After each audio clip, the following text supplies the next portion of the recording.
నమస్తే అండి.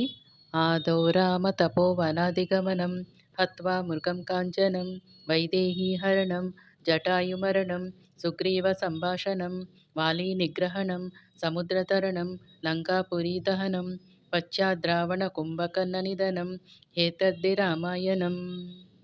అర్థం ఏంటంటే, ఈ శ్లోకంలో రామాయణ కథను సంక్షిప్తంగా వివరించారు.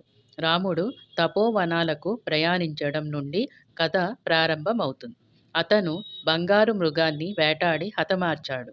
ఆ తరువాత రావణుడు సీతను అపహరించాడు. జటాయువు సీతను కాపాడేందుకు ప్రయత్నించి పోరాడి మరణించాడు. రాముడు సుగ్రీవుణ్ణి కలవడం జరిగింది. వాలిని సంహరించిన తరువాత రాముడు వానరసేనతో కలిసి సముద్రాన్ని దాటి లంకకు చేరాడు. హనుమంతుడు లంకాపురిని దహించాడు. రాముడు రావణుడిని కుంభకర్ణుడిని సంహరించి విజయాన్ని సాధించాడు. ఈ సంఘటనల సమాహారమే రామాయణం. Thank you.